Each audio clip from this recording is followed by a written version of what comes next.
everybody. Welcome back to another episode of Dinkytown Sports. Today, we make our Week 11 picks. Enjoy. And welcome back to the Dinkytown Sports Podcast with only two of your hosts tonight, Christian and Cody Hain. Zach and Cam decided the pod isn't life, so... They decided they were better than us.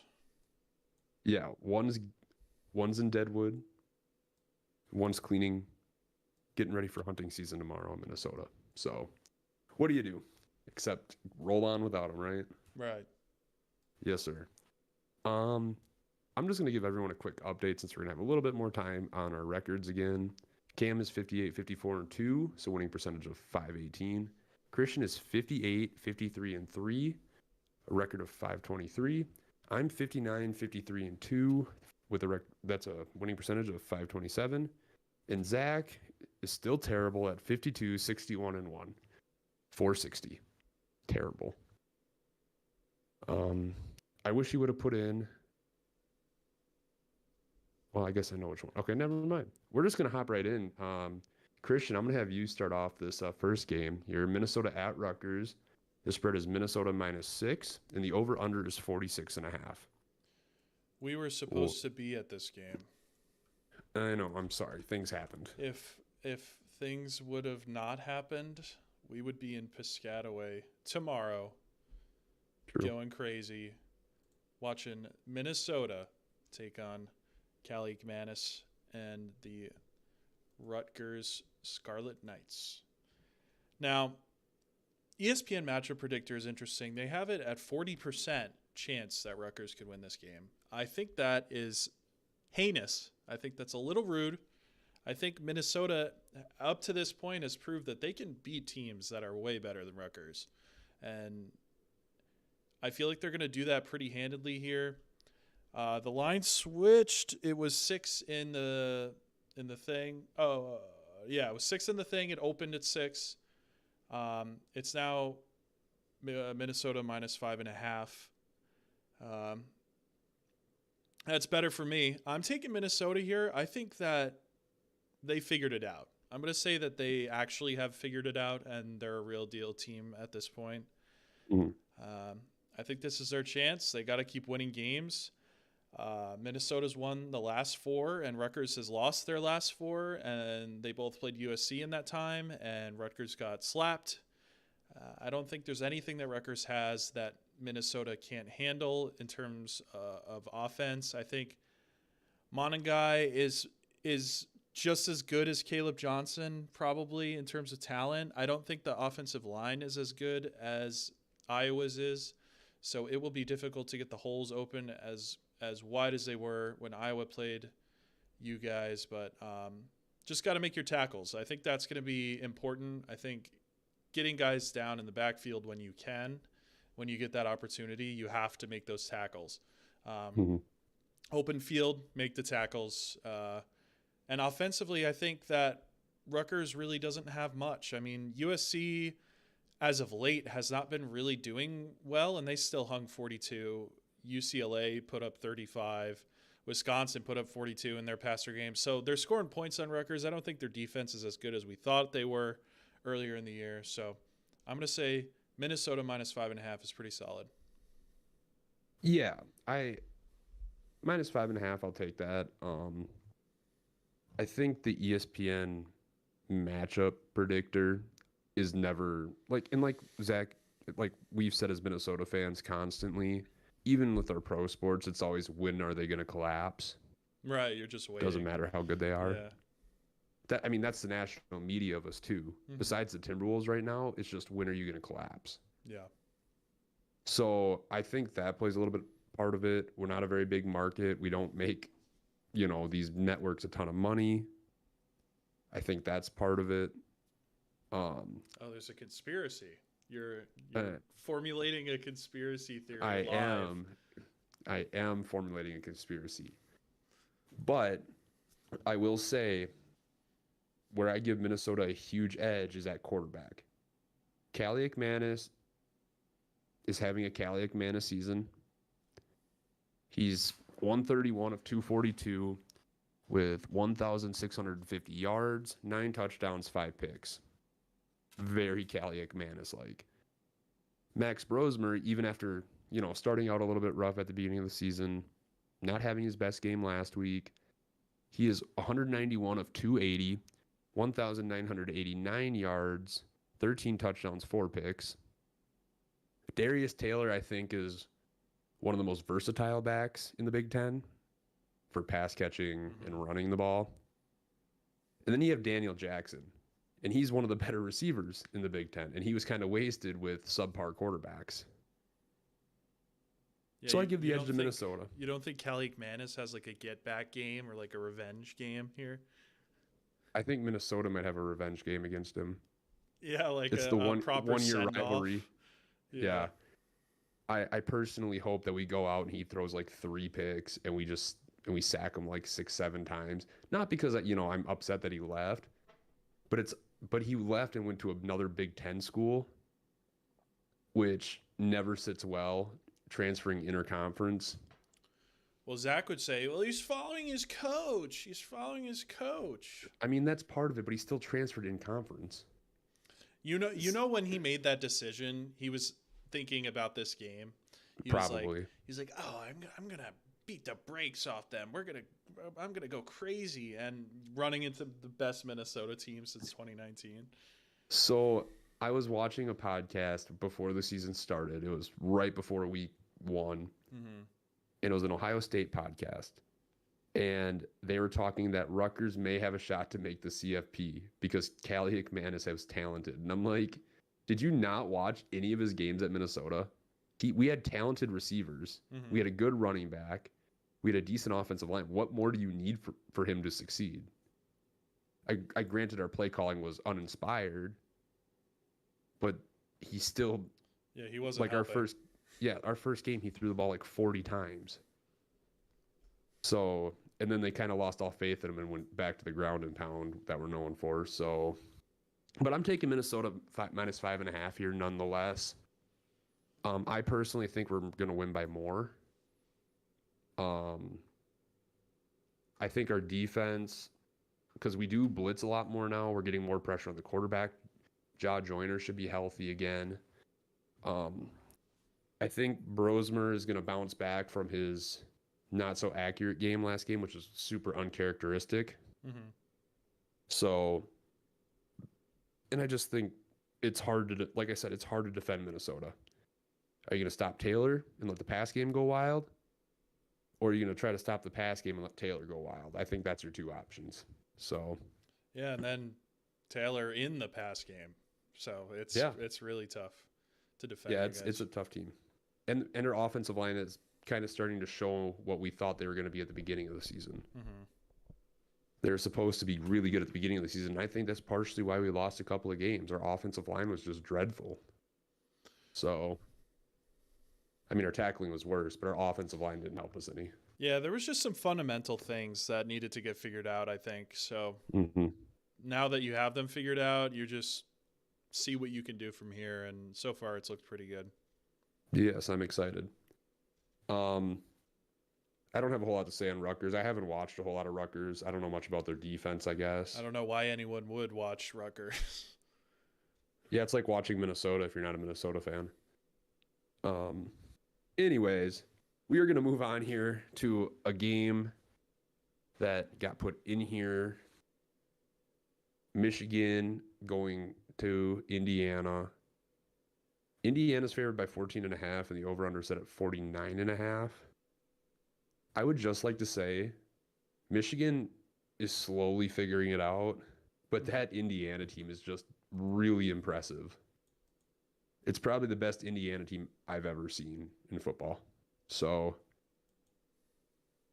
I'm going to start this one off. This might be a little risky. That line is kind of big at 14.5. But Michigan's quarterback play has been better, but you're still going up against one of the best defenses in the Big Ten.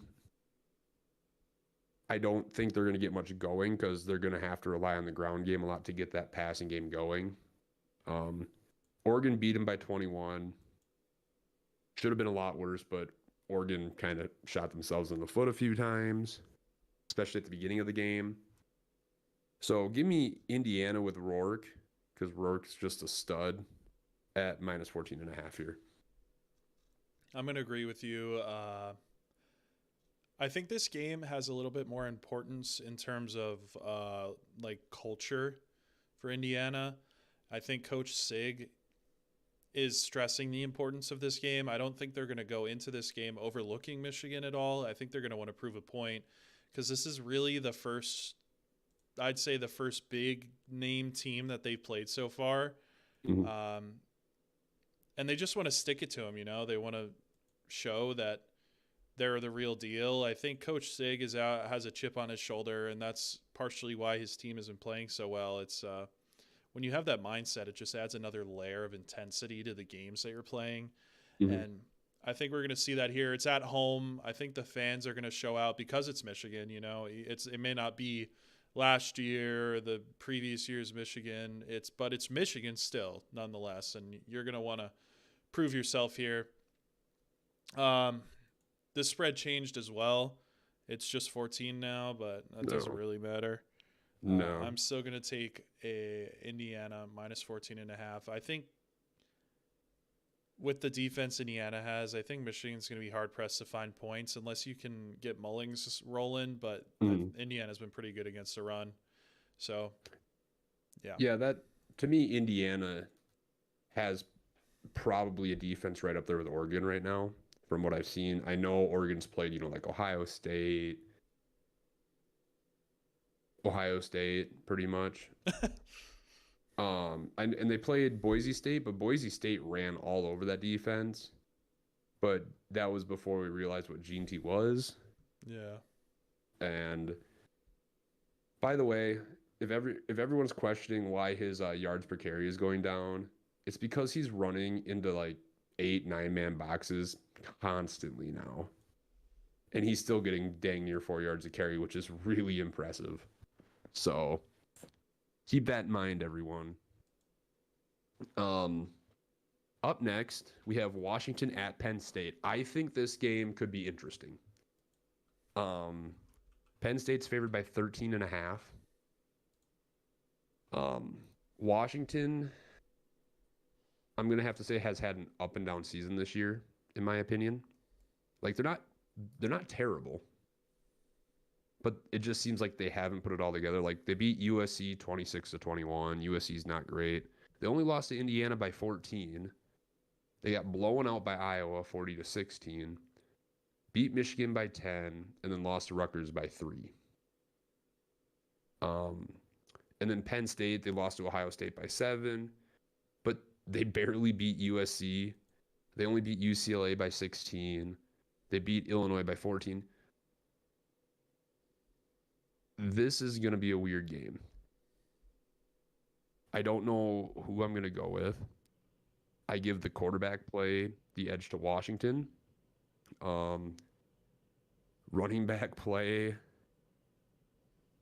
I know they have Allen for Penn State, but Coleman's been having a good year too.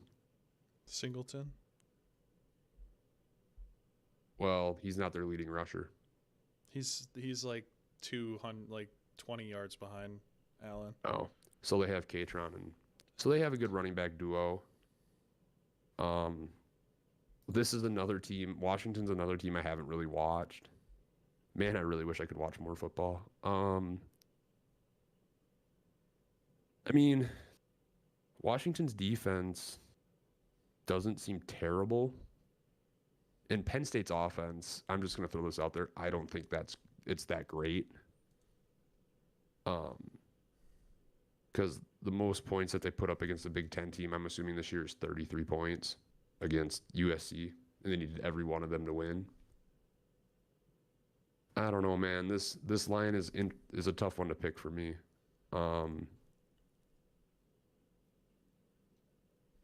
It's Penn State minus 13.5. The over/under set at 46.5.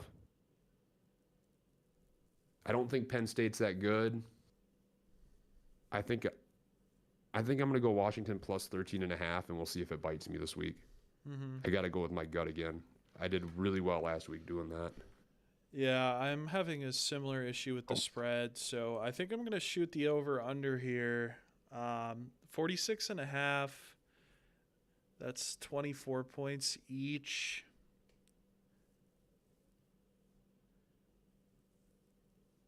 I'm going to go over here. I think the Okay. offenses are good enough. I think Rodgers is good enough through the air to figure it out. I think Jonah Coleman is really good on the ground. There's a lot of good offense on this field, that's for sure. I think the defense is maybe not awesome on either side, really. They're okay. Penn State probably has inflated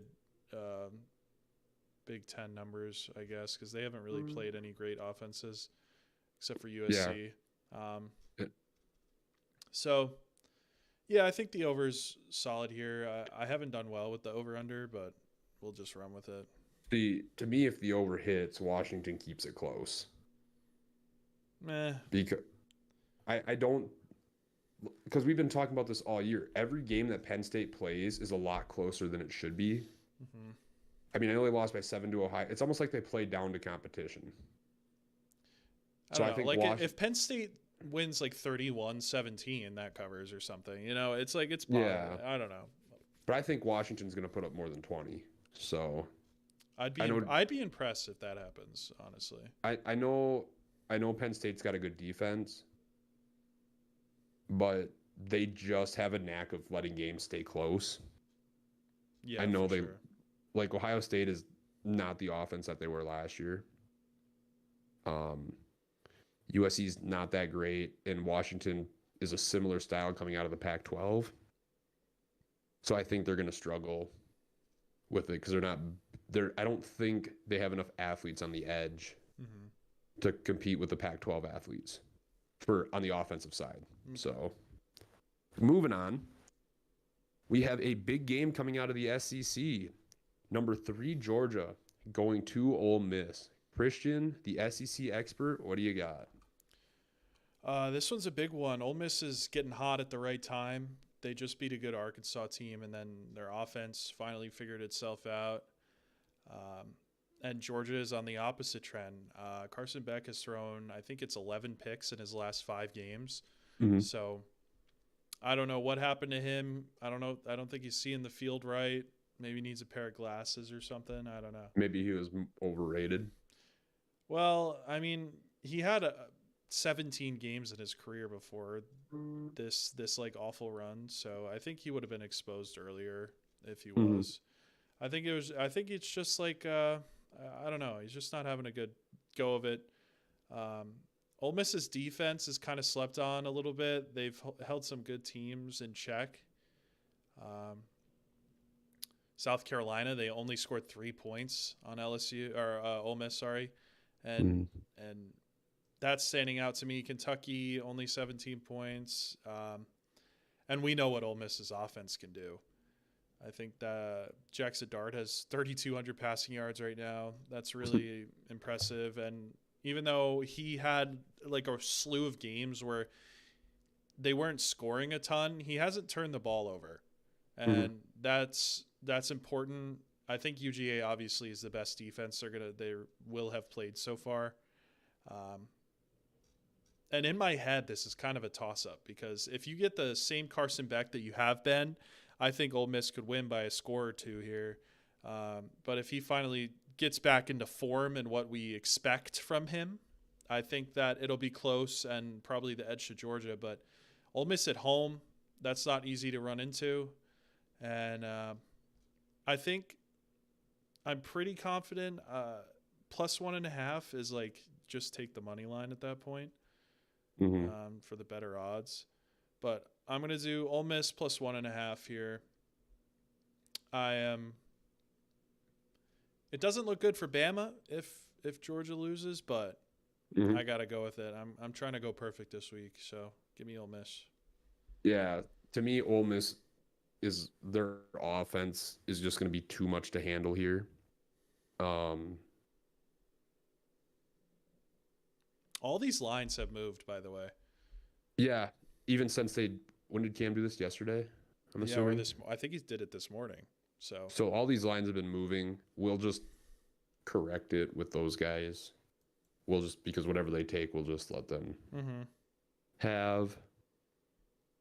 Unless they took like a plus, took the underdog, then we'll figure it out. Yeah, we'll figure it out off stream.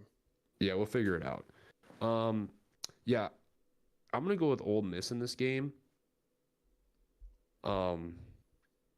Georgia's given up some points this year to good offenses, and no disrespect to Bama here, but I think Jackson Dart is probably going to be the best quarterback they've played so far. Because Quinn Ewers did not look like Quinn Ewers in the Texas game for Georgia. He had a really rough game. They gave up 20 to Florida and they gave up 13 with the starting quarterback in until he basically went down for the season. So, yeah, give me Ole Miss here. I'm taking Ole Miss. I'm going to take their money line. I mean, just because, yeah. I mean, you might as well. How often do you see a team lose by one? It's so interesting because Georgia beat Texas really bad, and it feels wrong to pick against them, but I feel like Ole Miss is getting hot right when they need to, and that's going to be important at home too. Oh yeah, and also Texas did not. I don't think their offense is as good as Ole Miss's. I think they might have a better defense. But like I said, Ewers did not look like himself that game. They brought Archie Manning in for a little bit, which, I mean, we haven't seen him play a full season yet. We'll see, but I think he might be a little overhyped coming out of high school. Yeah, this will definitely be a interesting game. Ole Miss, I think, like you said, they figured it out. I think they could be a top 5 team in the country if they, once they figured everything out and they figured out how to get the ball in the end zone instead of stalling. So, yeah, give me Ole Miss. And it looks like Trey Harris is going to be in for Ole Miss. Yeah. So that's a huge add going into that. Yes. Mm-hmm. All right. Up next, we have Iowa State, number 17 Iowa State, going to Kansas. Man, we must be struggling for games this week. Yeah. Kansas. Man. Line is close, though. Yeah, Iowa State -3. I know, okay, Iowa State lost a game. That's the big takeaway, and most of their games have been close. But the Big 12 is not, besides BYU, I don't think the Big 12 is super consistent. I mean, even BYU had their oops. They still won, but they had an oops. Yeah, I'm taking Iowa State -3 here. Kansas has done really, I'm not really impressed by Kansas this year. They haven't had a good year. I thought they were going to be better at the beginning of they're 2-8. I thought Kansas was going to be a top 25 team at the beginning of the year with Daniels. It hasn't materialized. Yeah, they lost their offensive coordinator, though, and I think that led to the regression for Jalen Daniels because his hype preseason was pretty significant. And yeah, I would say he was in the Heisman talks for him to be playing as poorly as he has, it's not been great. Devin Neal is really good, though, for Kansas. It's just Iowa State is a better overall team, in my opinion. I think this is more of like a Vegas knows something we don't situation, but I'm going to agree with you and take Iowa State -3 here. See, some of these games, like the Iowa State game here, I think since Iowa State, lost to Texas Tech by 1 point, I think Vegas, it's one of those things, it's kind of like with Minnesota. Minnesota got up into the top 10, they lost one game, they'd probably drop them back into the 20s. Mm-hmm. I think it's one of those things. I don't know how you could take 2-6 Kansas over Iowa State because they beat Iowa and Iowa's not a bad team. They have typically a decent defense. Who are we talking about here? Kansas State? Iowa State. Or No, Iowa State. Okay. They have a decent defense. They beat Iowa. And Texas Tech is not a bad team. They have several good wins on their schedule. They beat Arizona State, who's been flirting with the top 25 all season, basically. Cincinnati is a very good team this year. Obviously, we know the talent Arizona has, and they beat them. Wazoo is ranked now, so that's a good loss. Really, really bad loss they have is 24 to Baylor. Yeah, I mean, but flubs. Everyone's having their flubs this year, and that's to be expected. So I'm going to take, Iowa State to me is the easy choice here. So I think it will be close. I don't think, obviously, Iowa State's going to, put up 45 or something and win by 20, but no. I think they'll win by a field goal, sure. Well, yeah, I think they're good. I would assume somewhere between 7 and 10 to me. And a field goal pushes, so that doesn't hurt us. No, yeah, exactly. All right, up next, we have the Crimson Tide versus LSU, which has been, I don't know how, I know you guys have a rivalry with them. Obviously, it's not as big as Auburn. It's in our Dixieland Delight, so. That is true. That's why I said they are a rival. Yeah. But they're not as big as Auburn, obviously. So recently, no. It's got Auburn for sure is one. Tennessee's been a really big rival for us recently, especially the last 4 years or so. Georgia, LSU's up there though. But so this is a huge game for us. This pretty much, I think, determines if Alabama or LSU make the playoffs. I've been seeing people say that they're calling it an elimination game. I don't disagree with that because I think one more loss on either of these guys' records is not conducive to playoff potential. So LSU's already 4 spots out of a spot, and Bama's barely in. So neither of these teams really, I think LSU has the worst losses out of the two of them, but this will determine it all. You're going into LSU. That's incredibly difficult. And we've seen how, they lost to Vanderbilt away. So, and that's basically another home game for Bama. So it being away is not helpful for us. Milroe, they're coming off the bye. That's very important. I think everyone that was banged up, especially Jalen Milroe, who I had been saying I think was injured for the past few weeks since the South Carolina game. I'm hoping that this week was enough for him to recover to at least as close as you can get to 100%.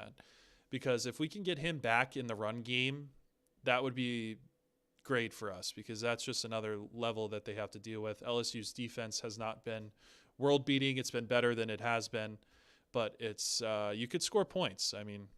They're there. Yeah. Go for it. I was just going to say, to your point about the CFP, if LSU lost this game, I think even though they are ranked lower, they'd be, 3-2 in the conference? They would have a more realistic chance of somehow sneaking in, but they'd have to win the SEC championship. I don't think it would be possible at that point. There'd be so many tiebreakers they wouldn't have. They lost to A&M. Yeah. That straight up is just kind of because A&M's up top right now. Yeah, that A&M would have to lose again twice. Well, once. No, twice. Yes, twice because they have the tiebreaker. So yeah. In conference. Yeah. I wish I could just pull up the standings. Anyways, sorry. Back to the preview.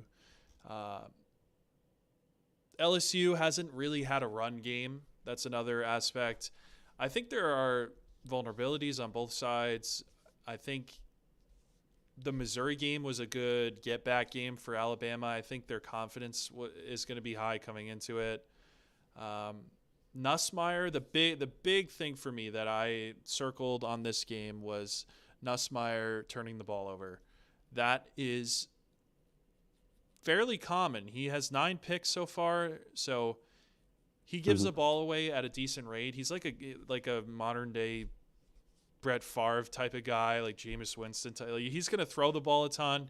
He's going to get the yards, but he makes mistakes sometimes. And what have we seen from Alabama's defense all year is that they like to take the ball away. We've had multiple turnovers in most of the games we played this year. Our DBs are aggressive, sometimes to a fault. They get beat sometimes, but they're going up for the ball. They're grabbing the ball.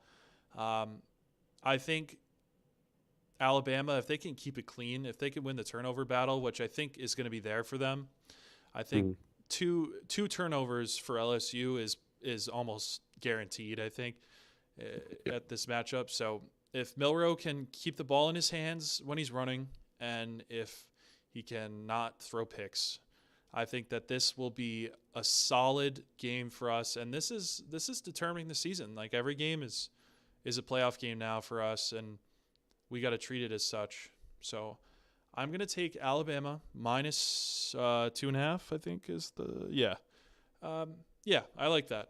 Minus 2.5. Yeah. I'm going to take Bama minus 2.5 here, just because I think your defense matches up a lot better with a team like LSU than like a team like Vandy or another run heavy. Because Alabama has struggled a little bit against like the modern, what I like to call the modern triple option. The mobile, modern, yeah. That's what Saban calls it. It's like the modern triple option. I don't think LSU, even if they tried to do it, it would be more difficult for them to do.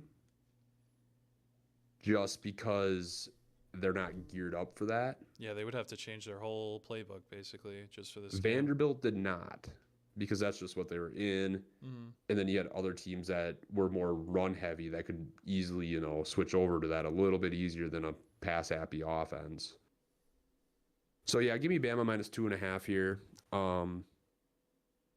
I know we've been kind of down on Bama, but then we're like, well, the teams that they played that were close turned out to be really good teams this year. Mm-hmm. Even if we didn't like super think that at the time, because there's no way in heck I thought Vandy was going to win that game. Right. So, but they're a really good team this year. I mean, Pavia's playing well, and Jerry Kill has that offense humming. Grow for great, Jerry Kill, guys. Take it over the SEC, better than Bielema did. He was terrible there. All right. Up next, we got number 9 BYU going to Utah. I'm going to go first on this one. Here's the line: BYU minus 2.5. Over unders 40.5.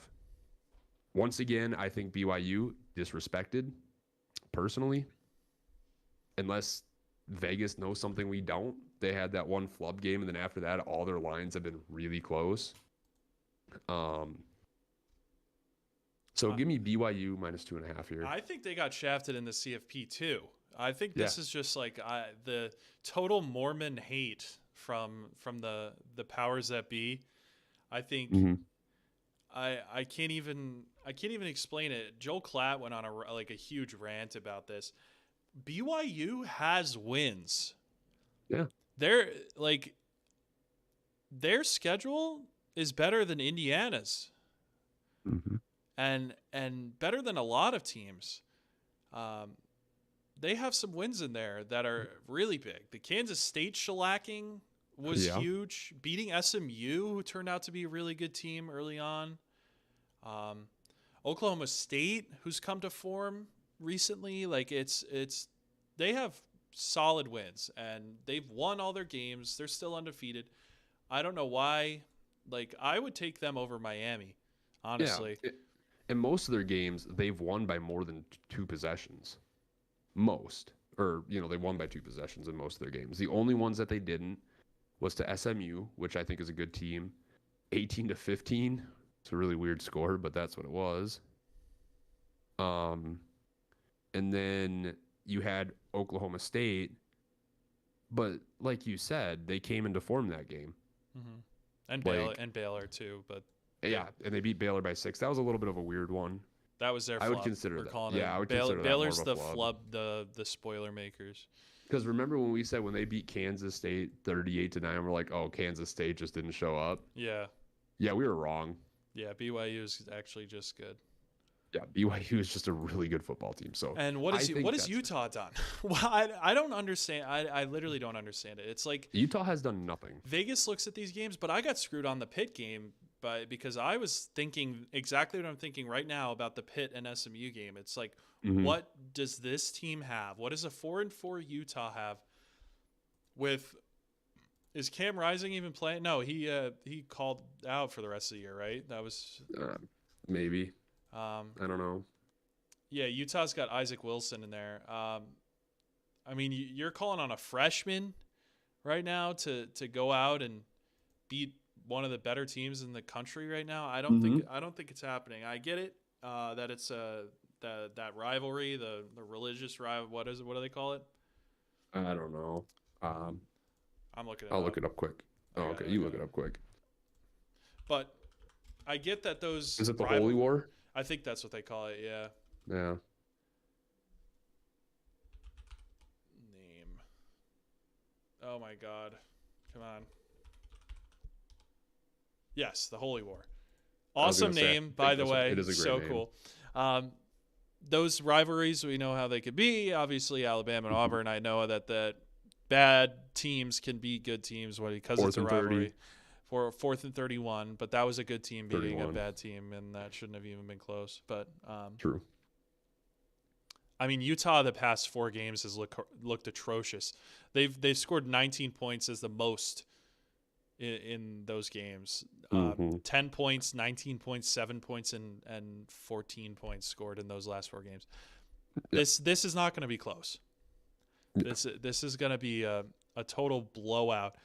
Over under is 40 at 40 right now. You don't think BYU could put up a little bit more on a bad? They might put up 40 on their own. I'm gonna predict that. Yeah, it's gonna be 40 to like 10 or something. I'm still taking BYU minus 2.5 here. Yeah, because miss me with that over stuff because it could be it is a rivalry game, so it could be a weird one. But yeah, BYU their last 5 games have put up dang near 40 themselves. 37, 38, 41, 34, 38 by themselves. And I'd say all those teams are better than Utah. So. Yeah. I don't understand where this is coming from. Maybe they do just hate the Mormons. Maybe it's a little bit of a conspiracy. I don't know. Yeah. But yeah, I think that's definitely a pick of the week. I'd say so, but man, this is like scary. Why is it that low? I don't know. But because when I took that SMU team, I knew they had a good offense. I think that was maybe what they were looking at. Like, I knew they hadn't played anyone super good, but Pitt hadn't impressed me either. They beat a good Syracuse team with McCord just absolutely self-destructing and throwing 3 touchdowns to the wrong team. Mm-hmm. So what do, you know? Anyways, next up, we have Oklahoma at 24, Mizzou. How is Mizzou still ranked? Yeah, that's a conspiracy. Why are they ranked? I don't know. Mizzou shouldn't have been ranked 2 weeks ago, and somehow they're still. And I couldn't believe my eyes when I saw Missouri pop up on the CFP pick. Very interesting. This one is like close because they're bad teams. Mm-hmm. So I don't know. As your resident SEC expert, yeah, this is awful. Like I understand they have 2 losses. Granted, they did win in double OT against Vandy, but they just haven't looked good. They beat Auburn by 4. They got drummed by A&M. They barely beat Boston College, who isn't that good right now. Like, they haven't impressed me. Minnesota's sitting at 6-3, and I think they might have more of a case of being ranked than Missouri does right now. Mm-hmm. Like, they got beat by Alabama 34-0. I'm sorry, if you're a ranked team, I don't care if you're playing Alabama, you're not getting beat 34-0 in that football game. And still managed to be ranked next week. I don't understand that because Alabama wasn't ranked that high that week. You know, I'm just going to make my pick here quick. I'm taking the under here. I think Brady Cook is going to be out again, and this is going to be like punt city. 40 points are not being scored altogether in this game. Yeah, the over-under set at 41.5 right now, it says. Yeah, I'm taking the under. Yeah, I think I'm going to agree with you. Both offenses are kind of not great. So I'm going to take the under as well in this game. Zach, I don't know what he's thinking. He took the over. He might know something we don't. But looking at his record, he doesn't. That was crazy. So we got to go back to Zach. His stupid pick, I'm guessing here is. I was going to do that after we got done with our picks. Okay. I was going to run through his. Yeah, we could do that then. Yeah. Because then we could kind of talk about what he's thinking and try to just guess. Mm-hmm. Up next, we finally got Army into our picks. Is there really not better games going on this week? I don't know. Army, North Texas. Are we serious? I know Cam really wanted to do Army. Like, next week they play Notre Dame, right? We can't wait 1 week to put them in the... Michigan, Indiana, Clemson, Virginia Tech, not great. Like, Florida, Texas would have been a good one because Florida's getting hot right now. Colorado, Texas Tech. Yeah, that's a nice one. Personally, I would have done Notre Dame, Florida State because Florida State's going to win that game. Did you see that Gene T has more points than the entire Florida State team does? Really? No, yeah. I didn't see that. It's hilarious. Mississippi State at Tennessee even could be a problem. No, I guess there really wasn't that many. No, I think Texas is going to wreck Florida. Texas' defense is amazing. I need to check on Lagway. Is he out for the season? I'm pretty sure. I think he's a game time decision. Is he really? Yeah. When he went down with that non-contact, I thought he tore his hammy. I think they're just saying he pulled it. Okay. Well, he's not going to be 100% this week. That game will be good though if Lagway is anywhere near 100%. Yeah, I can't believe that they're starting the Wisconsin great. I can't even remember. I don't even think he was the guy that came in. Graham Mertz. Graham Mertz, yes. I don't even think he. No, he's hurt. He's out for the season. Graham Mertz was on crutches last game. Yeah, whoever came in though was bad. He was a freshman. He was a redshirt freshman that transferred in from was it Yale? I think so. Yeah. And I think he might have some promise, but he was not ready.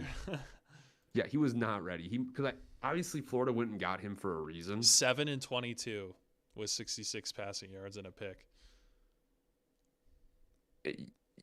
Yeah, maybe develop him. I don't know. He must have some sort of talent if he's even a backup there. So otherwise, why would you go get him?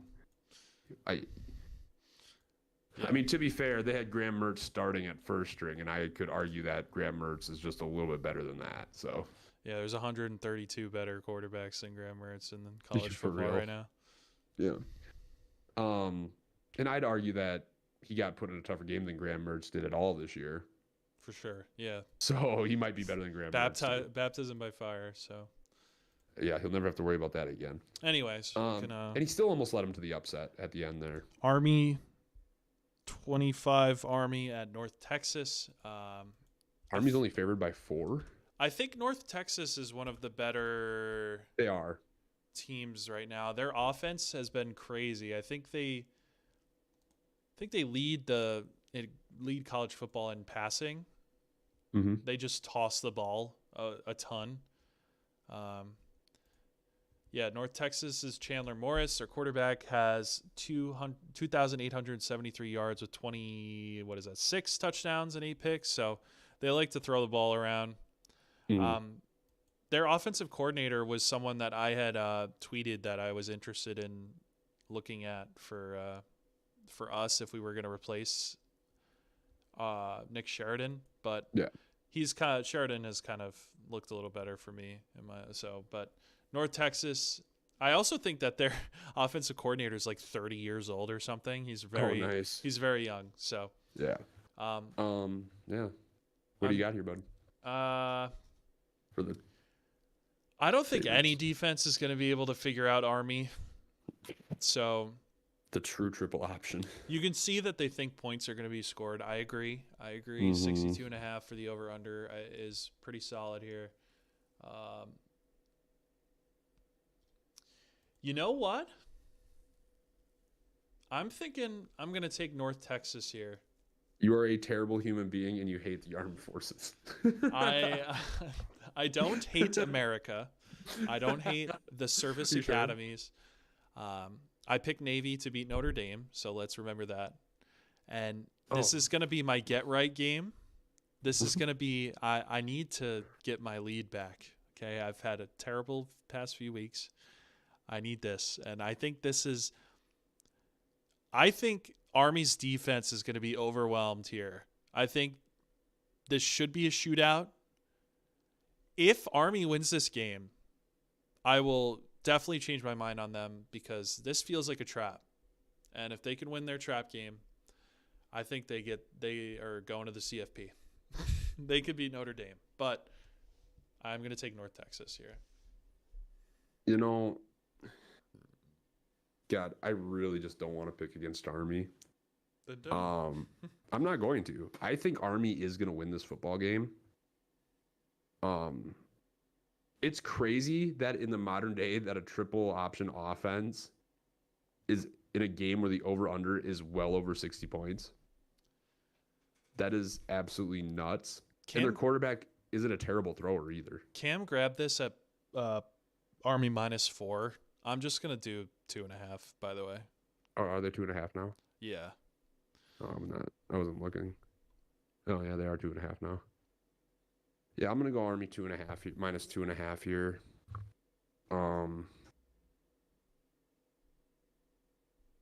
I don't know. I got to stick with Army. They're undefeated. The only game that was relatively close was when their starting quarterback was out. Because I mean, he's 27 of 47, 629 yards, 7 touchdowns, which for an Army quarterback is really good. Yeah, I think they can beat North Texas. It could be a close game. I could see that. I mean, they lost to Tulane, they lost to Memphis, and they lost to Texas Tech. That's North Texas's 3 losses. Obviously, Army hasn't lost. But they haven't really played any of the same teams, like to even do that. That's transitive property here. Yeah, you're going in blind for this one, I think. Yeah, I'm going to go Army -2.5. I think Army's going to get it done this week. I would be impressed because North Texas has the second best yards per game in terms of passing. And I don't know that they're prepared for that. I don't know that, obviously, we know how the service academies work. I don't think they get the best athletes all the time. And if you're going against someone who has a solid passing attack, that can be a problem. You can get beat over the top a little bit too much. And I think Chandler Morris can find those gaps, put them in the basket. I think if the Mean Green get a ranked win this year, I'm going to be stoked. I mean, they seem like they're always in the CFP on College Football 25. So I would just like to say one thing. So I actually think that the running game versus Army is a lot better because Army has height and weight standards. That's why you don't see these massive offensive linemen playing for Army, Navy, or Air Force. I saw a pretty big one playing in the Navy Notre Dame game. He must have been a lot of muscle then, because you have to, if you're overweight, like if you weigh more than what they want, you have to do a BMI. And they have to figure out what your muscle mass is. Otherwise, you're not allowed to join. Trust me, it's very interesting. And they have to be flexible too, because they have to duck walk, man. All right. Up next, we have number 20 Colorado. Not mad that they're ranked. They've turned it on here, and they are going to Texas Tech, which is coming off a win versus Iowa State. Big win. It was a huge win. Yeah. Texas Tech is a good football team, and it's, at Texas Tech. The Red Raiders, typically known for their offense. Their quarterback has thrown for 2,300 yards, 19 touchdowns, 5 picks. Colorado has no running game whatsoever, so that's fun. Mm-hmm. They do have Travis Hunter and Shedeur Sanders. I know some of his other receivers have been coming on lately too.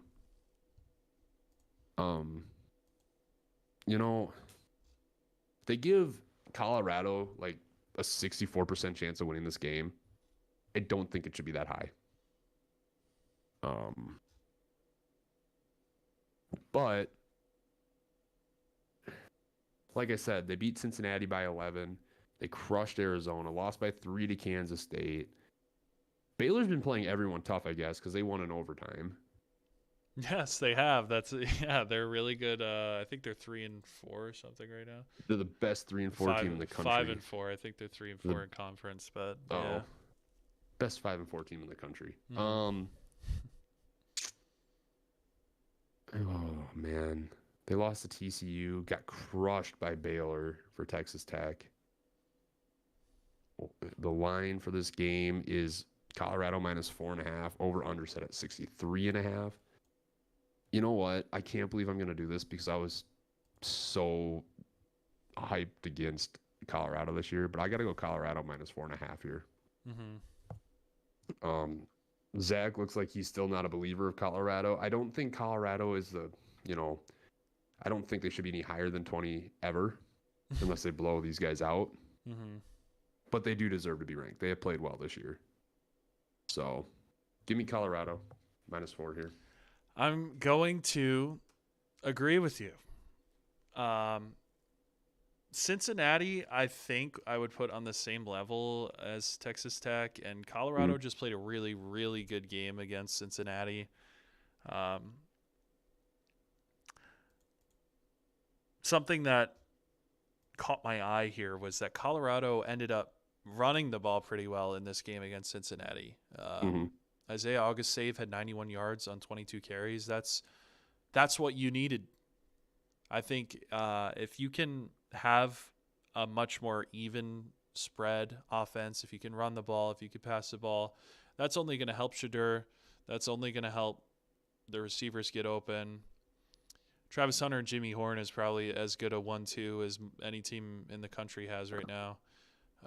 If they can run the ball here, I think this is going to be another one of those 34-23 kind of games probably. Mm-hmm. So yes, their defense still doesn't impress me. They have been better. markedly improved. But just because they improved doesn't mean that they impress me. I get it. They're better. Fine. We know how you hold your grudges. You still won't. I do hold my grudges. You're right. They've no. That's superstition. Now we've won it, except for 1 week. We've won. So you would say it if you weren't superstitious. As of right now, yes. Do you think he's earned it back? I think he's earned it back. Because the thing is like with Fleck, is over the past, basically since 2019, he hasn't showed a willingness to change. And I know we didn't have, like these amazing quarterbacks, but you can't run the ball 30 times a game and get all your running backs hurt. And you can't, run pass because other teams know, I don't care how bad your quarterback is. You need to do something different. Mm-hmm. Like mix it up. Just do something. Get creative. Right. And that's not so much on Flex. He doesn't call plays, but like tell your coordinators this, like, this is what you want, because I guarantee that's what he's saying. Yeah. He goes, I want you to call like your own plays, but this is the style I want. So, but other than that, all right. So that's the last picks we have. We're going to run through Zach's picks here. because Cam hasn't finished his. I'll throw his in where. Also, Zach's all the lines are messed up because they've been active since whenever. Like, I think Zach just put his in, and he already has some that are different. Yeah, he didn't put his in too long ago, so they must have just changed again. So I'll just self-correct as many as I can without, like, if he took someone minus something. Mm-hmm. All right. So he has Minnesota minus 5.5. I think Cam would take Minnesota minus 5.5 too. It's not on there, but I'm assuming so. Zach took Indiana minus 14.5. Mm-hmm. Then he took Penn State minus 13.5. Man, he is a Penn State stan. Great teams win football games. I'm pretty sure Penn State hasn't been very good against the spread recently. Like I was looking back, and in the past few weeks at least, I think that all the underdogs have hit, or in the Ohio State game they lost, obviously. Mm-hmm. Yeah, to me they haven't been impressive, and every game's been close. So, but he's bullish on them for some reason. Like I said, great teams win games unless you're Penn State. Just saying. There's a stat that came up for like the past few years. They're undefeated against every other FBS team except for like Ohio State, Michigan, pretty much. So that was an interesting thing to read. Up next, Zach took Georgia minus 2.5. I mean, to me, that game it'd be minus 1. I knew he'd pick Georgia. Like, we think exactly the opposite. It's like typically, it's insane. That 1 week when you both agreed was interesting. And we didn't do well that week. I don't No, think, you so. didn't. And Zach still hasn't done well, so maybe it was Zach. It's definitely Zach. It's just definitely Zach. I think he goes with too much based on grudges, or like teams that he's just like. He's too emotional. He's just too emotional with his picks. Yeah. All right. So then you took the over in the Iowa State game at 50.5. I don't know if that's changed. I'm not going to go look it up right now. Up next, I'm assuming he wanted to pick the exact score for the Bama game. He was picking the score. This is a stupid pick of the week. As always, it is really stupid. It is 38-35 Bama. It'd be crazy if that actually happened, though. If you could actually predict the exact score of a game. There's not going to be that many points scored in this game. I don't think so either. I think Bama's got too good of a defense, but. And I think Bama's offense hasn't been good enough to put that many points up. Yep. And then up next, and by the way, we all took Bama minus 3 more or less, even with Zach's pick, or minus 2.5. Up next, we have BYU. We all took BYU minus 2.5. I think we all agree that BYU's underrated. We're not getting the respect they deserve. Yeah. Zach took the over in the Oklahoma-Missouri game. Still don't know why. He's not here to explain. I'm guessing if he sees, I think with Zach, his like neurons fire when he sees like 40. I think if it's 40 or around 40, he likes to take the over. Unless it was Iowa last. Yeah, so I think he likes it that way. I don't know. Because I feel like if you went back and you found all the over-unders that were like at 40 or +1 or -1, I think he would pick the over most of the time. I hope he watches this and sees us talking crap because he needs to hear it. Dude is doing really bad. Screw you, dude. Screw you. Yeah, don't care, Zach. So then the next one, besides Christian, everyone took Army minus 2.5. That's a big one for me. I need that. Yeah, that'd be a huge one to increase because you and I agree on a lot of things. That's why our records are similar. And then next up, I don't know who Cam took, but Christian and I each took Colorado minus 4.5. And then Zach picks Tech. I don't get it. Tech plus 4. Well, they beat Iowa State, and he's an Iowa State fan, so I think his emotions are getting into it now. They beat Iowa State, so they must be good instead of it being just a flub game for Iowa State. Trying to get in his head, trying to get in the labyrinth that is Zach's mind. The inner machinations of his mind are an enigma. Yeah. Oh my gosh. I don't know how he did so well last year. He didn't really do that well. Okay, you had the most predictable year of college football ever of all time, and then that's true. I get a full season of the most unpredictable, and I'm doing way better than him because he doesn't know ball. You don't know ball. Well, I mean, look at me, you, and Cam. Cam's 58, 54, and 2. Like, he'd be the same record as me. He just has one different pick than I did. You have one more tie than I do. Yeah. So, like, Zach's we're all right on on top of each other. Yeah. Like, we all think alike, I think. Me, you, and Cam. Well, the thing is that we've all gotten here different ways, you know? Like, we haven't all picked the same thing every week, No. you know? It's been, like, different reads, different weeks. Like, I've had my bad weeks recently. Yeah. And you guys had your bad weeks earlier on. But the thing is like, even, like, now, like, because even if you look at last week, you know, we differ on a couple of picks typically, but for the most part, like, you know, we think alike. Even if I'm choosing the opposite team, we think alike in why we're choosing the other teams. Yeah. Like, I think that's what it is. We great minds think alike, you know. We should kiss. So Zach obviously doesn't have a great mind. I hope your girlfriend saw that. That'd be hilarious. We have 0 live viewers, so probably not. Oh, that's cool. Thanks for the support, everyone. Yeah, we're doing this for fun now. I've decided to give up the pipe dream. At least that's personally, I think that's the way we should have always been doing it. Yeah, and this needs to be fun. Okay, I've been taking it way too seriously. This needs to just be fun. See, I love when we go off, like, and that's what makes our, like, best episodes the best, is when we just go off on tangents and it just turns into, like, you know, you and Zach going back and forth, or me and you going back and forth. Those are the best episodes. I'm just gonna start screaming at Zach every episode, so we have okay, Stephen A. Some nice content. Did you see he's been, like, talking about running for politician spots? Yeah, he's a goober. I honestly hope not. Stephen A. for New York City mayor. Not to get political, but I don't want Stephen A. running for office. I think that's pretty bipartisan. I think. Yeah. I feel like we could all get behind that one. Like, I've heard that dude's sports takes. I don't want to know what he takes. I think he said he wants to deport all Cowboy fans. I think I saw. Hey, so, you know what? I'm down for that. I think that's a pretty bipartisan thing. Yeah, too. That's another one I'm pretty sold on. Best policy of all time. Goodbye, Cowboys fans. But I would like to say a little bit of high school football update here, because I have nothing better to do, so I keep up with South Dakota high school football. There was a big upset tonight in the state semifinals. the state capital Pierre, who I want to say was 6-4, took down the number 1 ranked Yankton team. Wow. Pierre did win the state championship last year. Oh. It's like, but they haven't been good this year. Hardly an upset. They played Yankton like 2 weeks ago, and Yankton beat them by 21. Like, Yankton at the end of the season was just absolutely rolling through everybody. So I was watching it during our pod here, and basically what happened was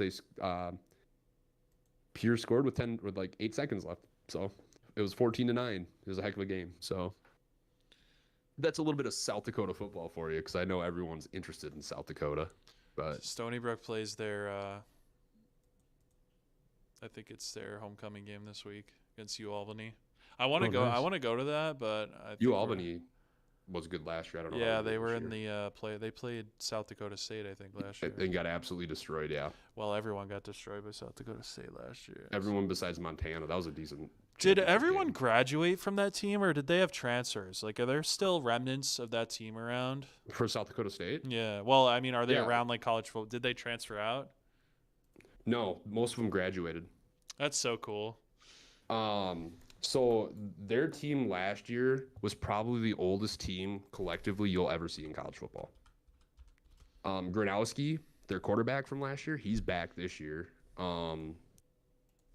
Obviously, Isaiah Davis graduated, but they reloaded at running back like they always do. Because they said when Pierre Strong Jr. graduated, what are we going to do at running back?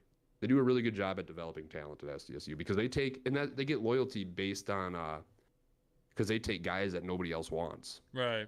Yeah. Like a lot of Minnesota kids that feel like they get overlooked, a lot of Nebraska kids and that just breeds loyalty, because they'd rather play for a team that saw something in them when no one else did, versus going to some big school who will toss them aside as soon as they play bad. Mm-hmm. So I think it's cool. North Dakota State does the same thing. USD is turning that way now, so I love it. Like the MVFC, the Missouri Valley Football Conference, is the SEC of FCS football. Right, yeah. They are like well, Stony Brook's coming for you guys. Yeah. The best. You know what's crazy though? Like in FBS, the best teams are typically like, Southeastern teams or Ohio State, those teams. Mm-hmm. No, in FCS, it's South Dakota State, North Dakota State, USD, Montana State. Well, they got nothing better to do up there. Up in the coldest parts. Yeah, it's really cool. I would love to go to a Bobcat game, Montana State Bobcat game. That'd be a lot of fun. I'd love to go to a Grizz game up in the mountains. That'd be fun. But anyways, we're just rambling on here. Christian, do you have any other exciting news in the sports world? Diego Pavia just sued the NCAA for something or other for eligibility issues. Oh. I thought you were going to say for money. Well, yes, for money. For lost NIL money because he was a JUCO transfer or something or other. Oh, hold on, I'm finding it. They are setting such a bad precedent. So Vanderbilt's Diego Pavia is suing the NCAA for another year of eligibility in hopes to change the JUCO eligibility rules. I think it's because if you do JUCO or something and you transfer out, your red shirt doesn't count or something. Oh, okay. JUCO eligibility limitation bylaws restrict the ability of athletes who begin their college football careers in junior colleges from having the same opportunity to profit from NIL. Yeah, there was an NIL thing in there too. It's a whole big thing. He got his 15 minutes of fame after beating Alabama, and he's having a pretty good year, and now he wants to capitalize on that and ruin it for everyone else. My question is how much money does he want? Because normally at a JUCO, you're not getting paid big money. I don't know. I think a lot of this, and we talked about it, but a lot of this is just a money grab now. The greed is making its way into college sports now. So it looks like the main thing is he wants another year of eligibility. No, that I'm fine with. I agree with that, but the extra NIL money for playing at a JUCO, I don't really necessarily, because JUCO is not part of the NCAA. Part of the NJCAA. So I don't know what the NCAA has to do with that. Wait, hold on. 2 years or 5-year transfer. If you play JUCO, you aren't eligible for. Okay, so Pavia argues that the NCAA's bylaws violates the Sherman Act and restrains him from making any NIL compensation because he was previously enrolled in junior colleges. So you can't get NIL if you were JUCO? I find that hard to believe, but I can understand suing for that. But the NJCAA and the NCAA are two different entities. So I'm sure they work really closely, but I'm thinking they're different entities. No, yeah. Okay, so restrict the ability of athletes who begin their college football careers in junior colleges from having the same opportunity to profit from NIL as students who enter NCAA institutions as freshmen. So you can't get certain NIL if you start at JUCO. That doesn't make sense to me because he's not a JUCO anymore. He should have to have the Well, same that's rules the as thing. everyone It's else. because it carries over somehow. Because they don't count. They count JUCO as like semi-pro or something. This is interesting. That's worth looking into. I don't want to ramble on because we're already at an hour 9 minutes. No, I just want to make one more comment because I was just double checking. The NCAA and the NJCAA are different entities. Yeah. Personally, whatever one you're in at the time is the rules you should be going by, not carry over. That's kind of dumb. But because if he's suing because he didn't get money from before and JUCO, that's wrong because then he should be suing the NJCAA. But if he's not getting money now, but yeah, then it's the that's NCAA. ridiculous. That is dumb. Like I don't like the rules, but if you're gonna do it, everyone gets it. So, but we'll see. Until next week, we'll see if I can pull off another 8-2 week here. Unlikely. Yeah, you're right. 10-0 is where it's at. Actually, I don't know how many games we picked. Do we pick 10? Sure. Let's go with that. I think we picked 10. So I'm going to go 10-0 this week, and we will see you all here on Monday night with Cam, hopefully. Maybe. Yeah. Maybe Christian and I are just... They're dropping like flies. Yeah, maybe we're just going to be the only two running it now. Yep, because you work a weird job, and I have no job, so... True. All right, we'll see you here next week. Until then, Sky Yuma, go Gophers, roll Clones, go Blue Devils. Is that what the Riverland is? No, he does roll Mavs now, right? Oh, roll Mavs, yeah, roll Mavs. Okay, and then he changes it so much. Yeah, roll Tide.